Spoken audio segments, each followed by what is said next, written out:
Well, hello everyone, and welcome to another reaction. Or maybe not just another reaction, because today is September the 5th, 2025, and that means one thing only. Today, Fleshwater just released their second studio album. As many of you might remember who watched my reaction to We're Not Here to Be Loved, their debut, I'm a huge Fleshwater fan, and I've been looking forward to this day since the first time I listened to their first record. So, today's the day, folks! But before going into the reaction, I just wanted to thank you all who have been welcoming me back so warmly. It really melts my heart to read all your comments in support of what I do, especially because I didn't know if I was coming back to doing reactions. These last couple of years have been interesting to say the least, so I couldn't focus at all on the channel. I had to focus on my work, I had to focus on finishing my first record, which I hope to give you the official news very soon. But because of life, and no other reason really, I had to be absent. Of course, when I came back, I also realized this channel is not monetized anymore because I was out for far too long, and that this kind of content is pretty hard to monetize nowadays. So I don't want to get sponsors either.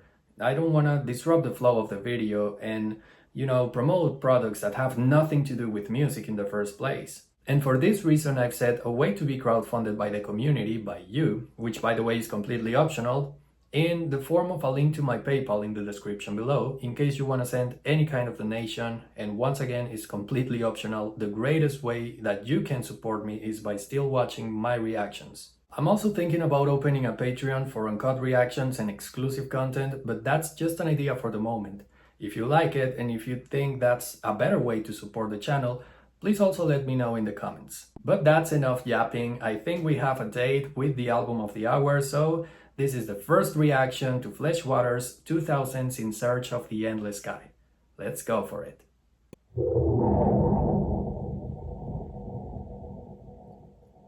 That sounds like a plane crashing into water.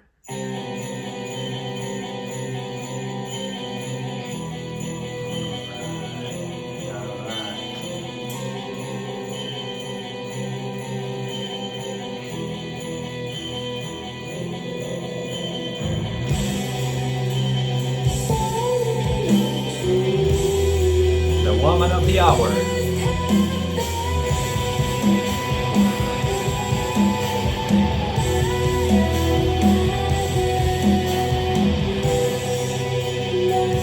Yeah, they are starting on the top already.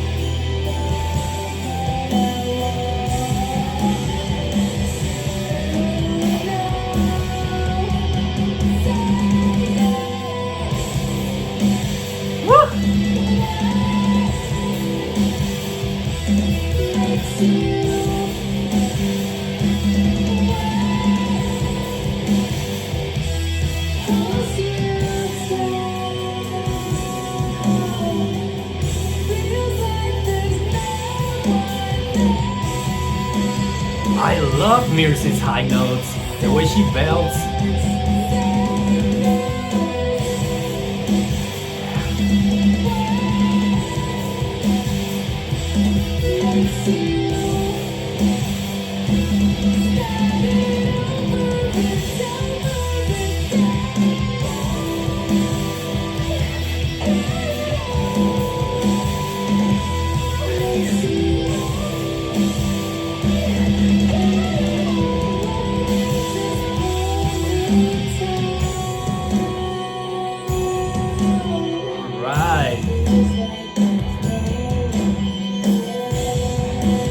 The melodies on this record, they are more rich so far, and I think they will be for the rest of it than in We're Not Here to Be Loved. That was the first one. That was so fast. Okay.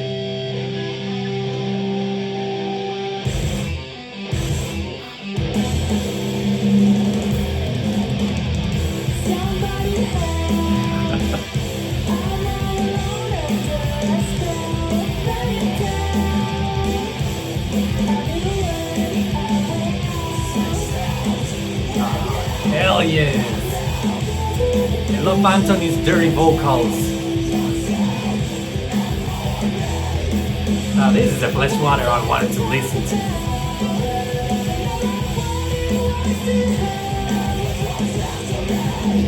And that contrast. Oh shit.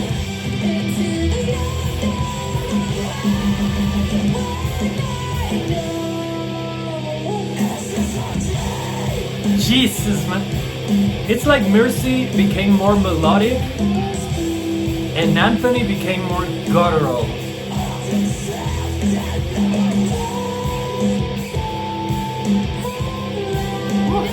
Great rhythm.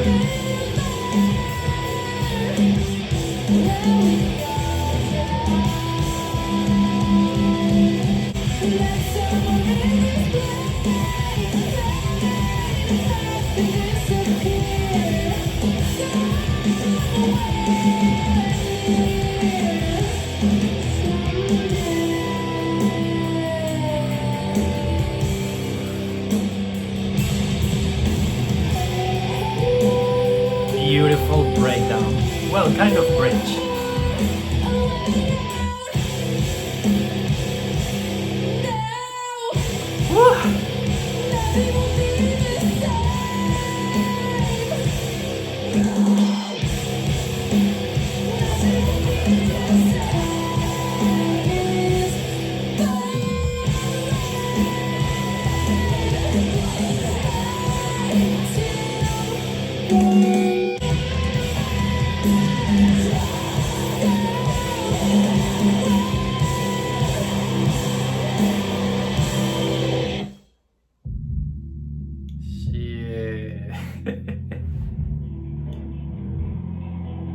Okay, that's like a coda.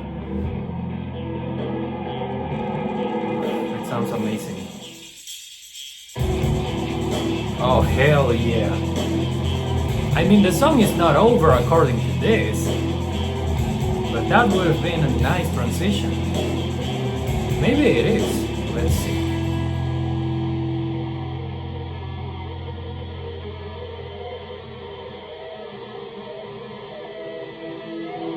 Hell yeah! Oh, and this song, Get Back, I listened to it when they released it, but I only did it once, so I know this, but I don't quite remember it. Oh, never mind, I do remember this.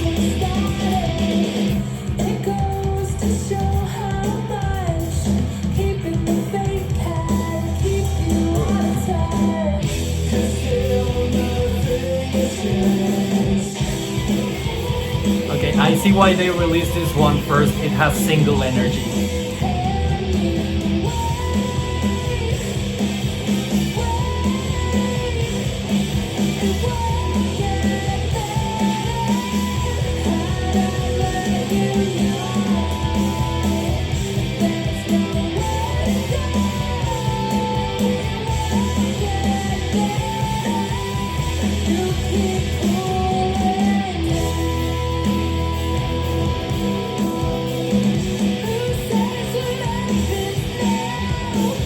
Listening right now. I don't want to comment that much, but I do have a lot to say.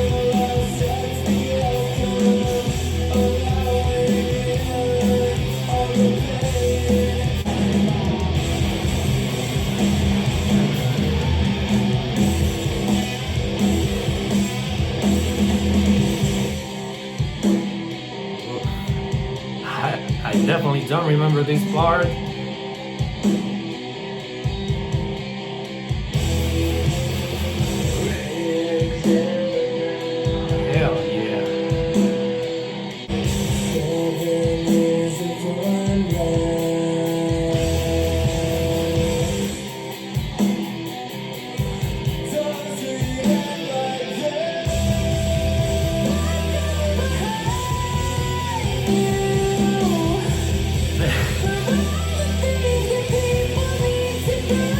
Mears is really letting it loose with those high notes on this record.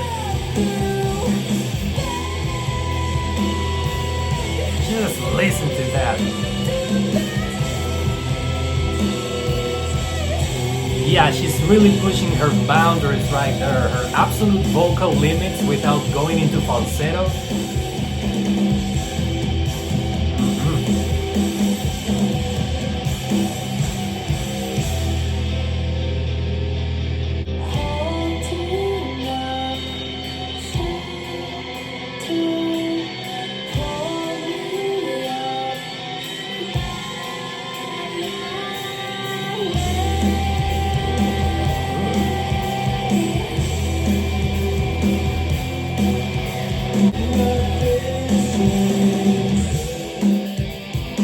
Okay.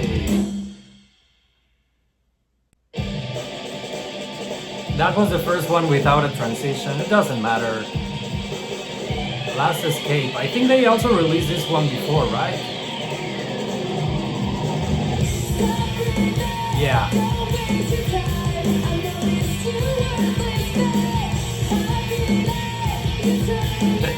This really sounds like the 2000s.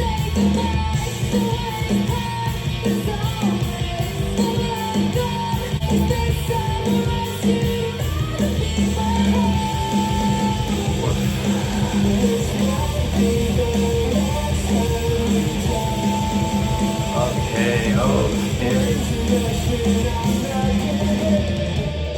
That chorus is amazing.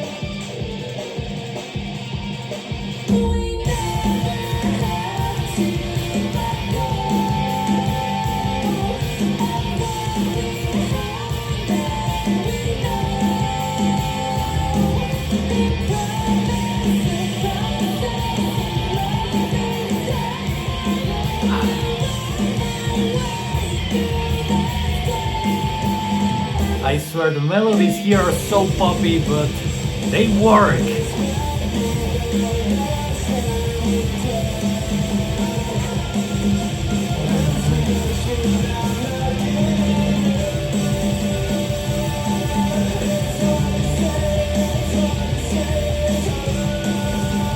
You can really tell the change in drumming because, you know, it's not the same drummer as their debut. And it really shows, they got very distinct styles.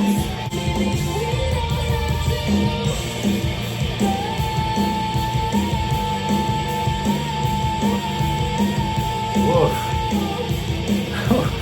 Okay. Those notes were as clean as Mr. Clean.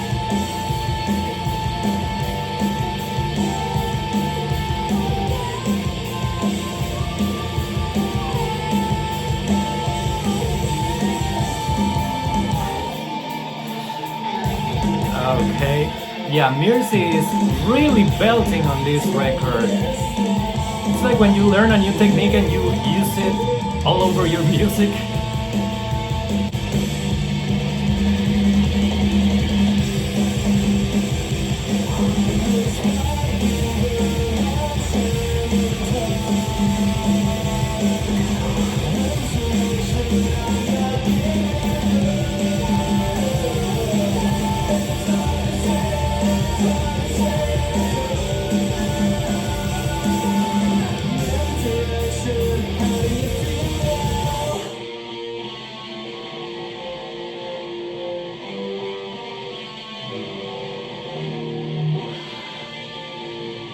I love this kind of atmosphere.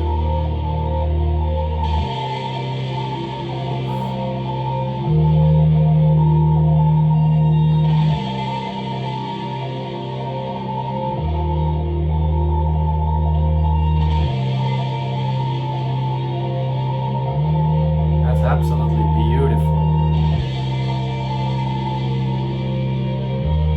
Jesus, I was gonna say how I love the kind of atmosphere they achieve with a distorted guitar, and then that kicked in, and it's like pure nostalgia.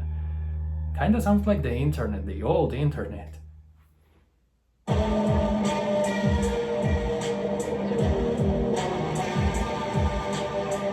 Talking about nostalgia, it kinda surprises me, but at the same time it doesn't, that they are incorporating electronica elements. They've been teasing this kind of sound for a while now, but I thought they were gonna stick to metal. Not a complaint though, just a thought.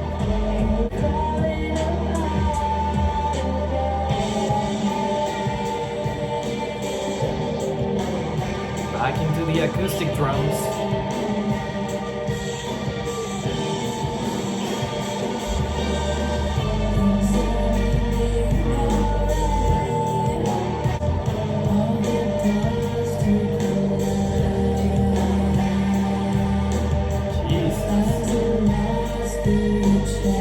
Okay, it's not just the high notes. Mercy is exploring her whole range on this record.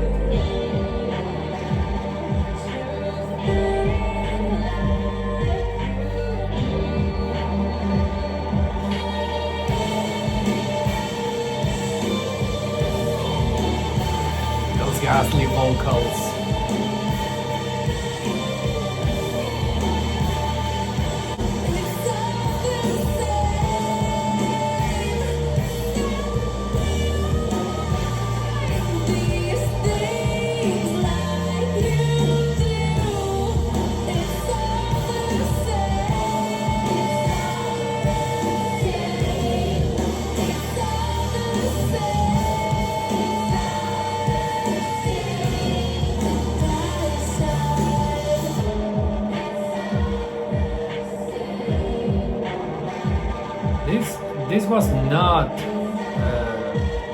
This was not one of my favorites, but then I got mesmerized by that curves, that openness of it. It's so wide, the song. And Mercy's vocals are really doing it a good service right here.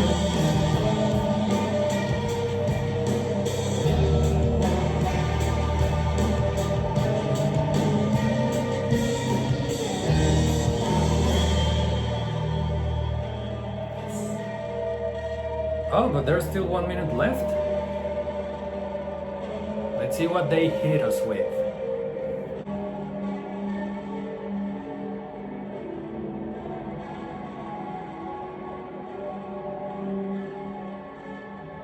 Something's coming. This is when you remember Fleshwater are all about atmosphere, even if it doesn't seem like it in most songs. But then you got parts like this. Jesus, that's straight from Silent Hill.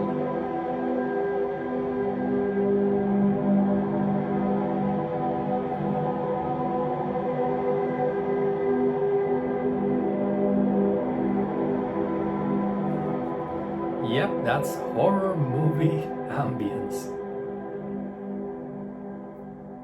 Okay, I don't think there's gonna be a transition there. This is actually the midpoint of the record. This is probably where you flip sides on the vinyl. Let's go to the sixth one.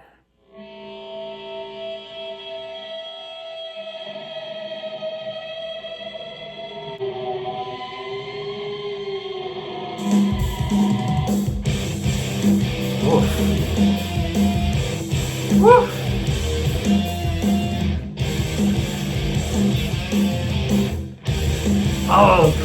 Okay. I think this is my favorite riff so far on this record. I love the silences. Yes.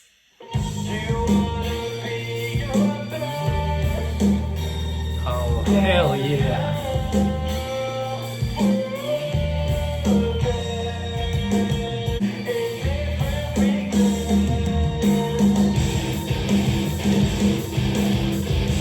That guitar tone is immaculate.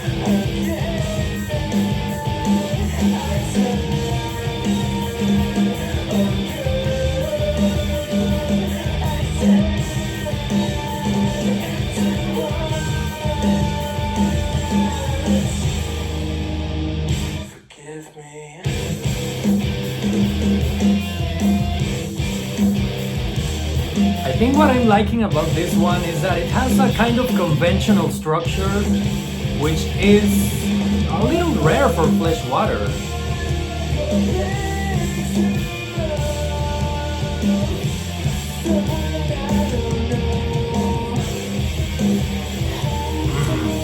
Those guitars.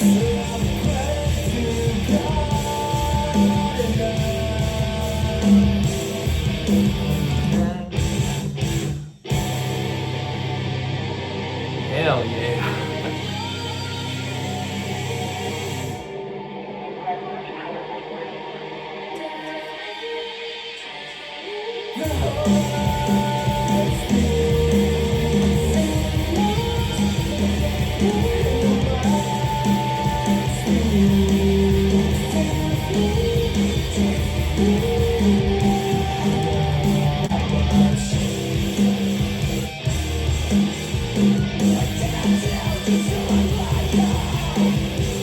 love when Anthony goes all metal.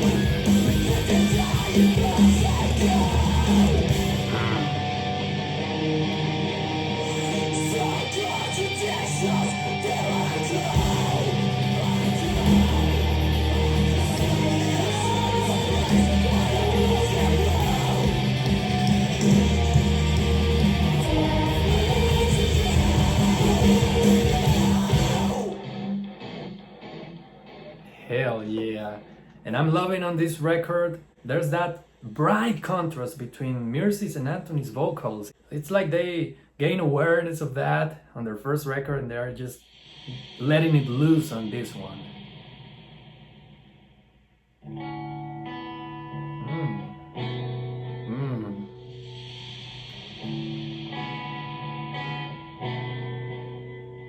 Does feel like Sundown.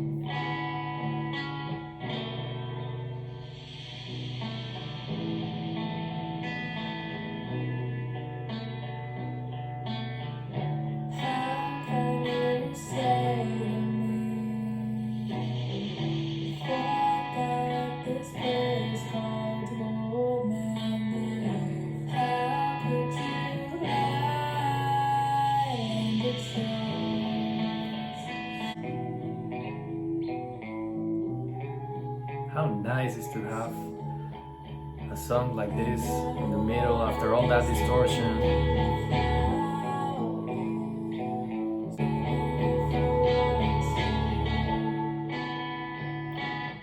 Sometimes it feels like they are going to... Oh, here we go, here we go. Hell yeah. Like that distortion was about to kick in, and it finally did it.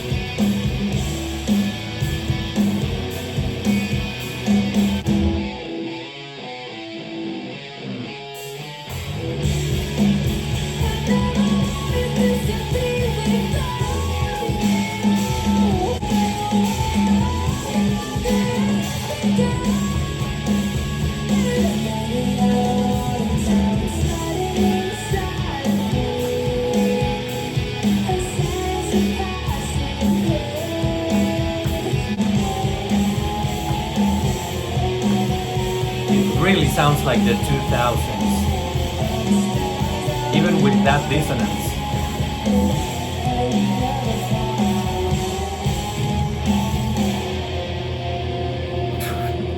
What a way to not resolve.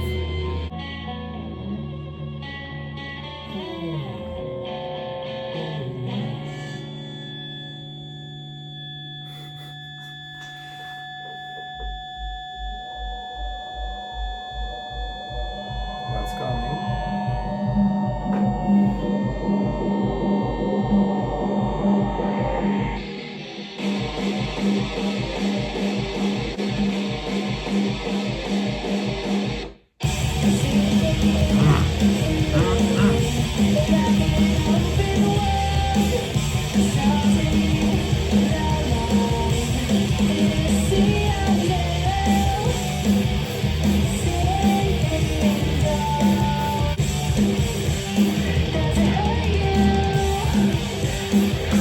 Oh,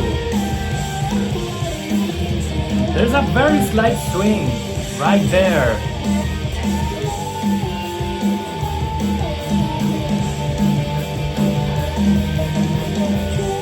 I love the complexity of the rhythm in their songs. It doesn't seem like it, but they are complex as hell.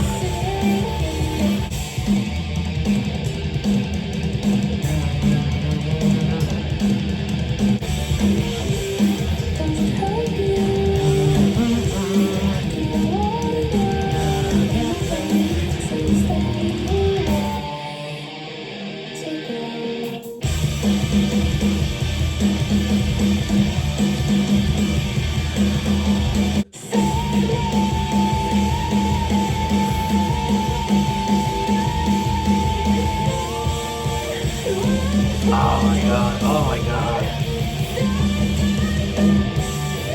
I love the way Mercy's vocals are layered on top of each other basically.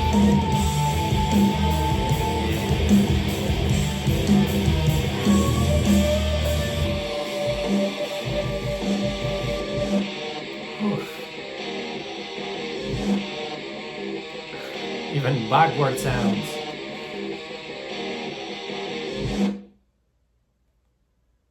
Alright. That was also one of my favorites.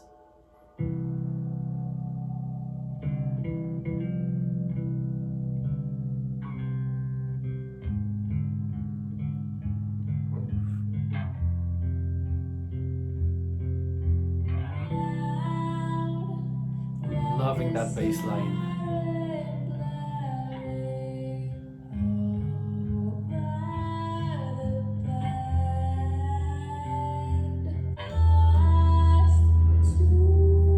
That glockenspiel.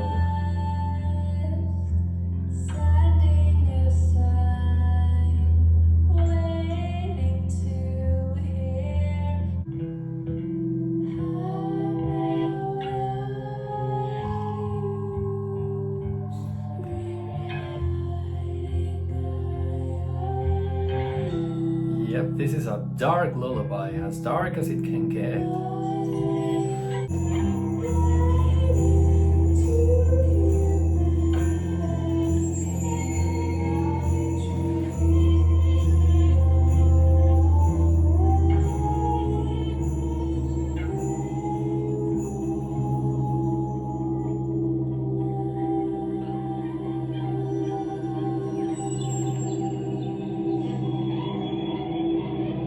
Such an atmosphere they create.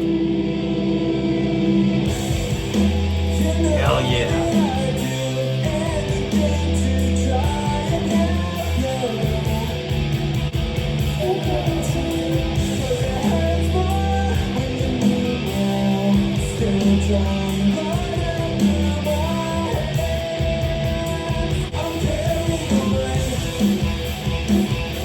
Whew, the guitar here.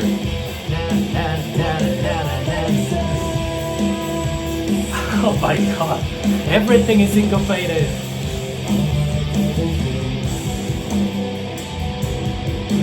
Beautiful riff.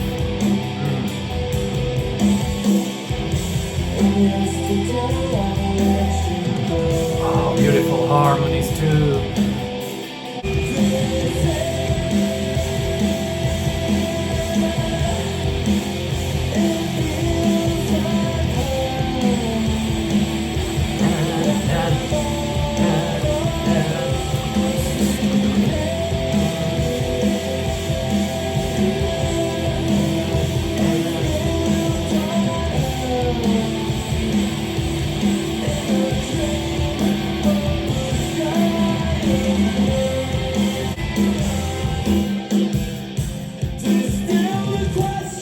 That guitar tone, I swear.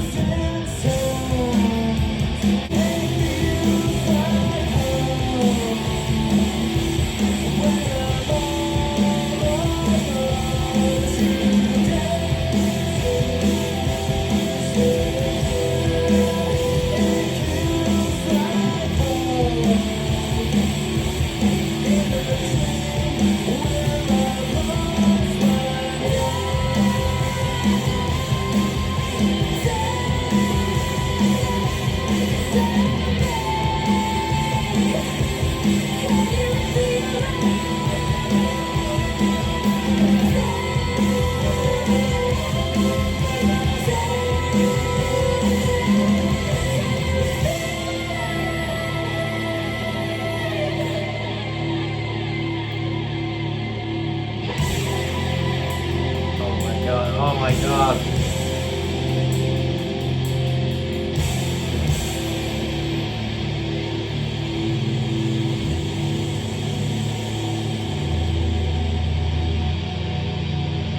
I think that's the very last part of this record, and I have so many things to say. I just want to know if there's anything else here, but I don't think so. It's just the feedback.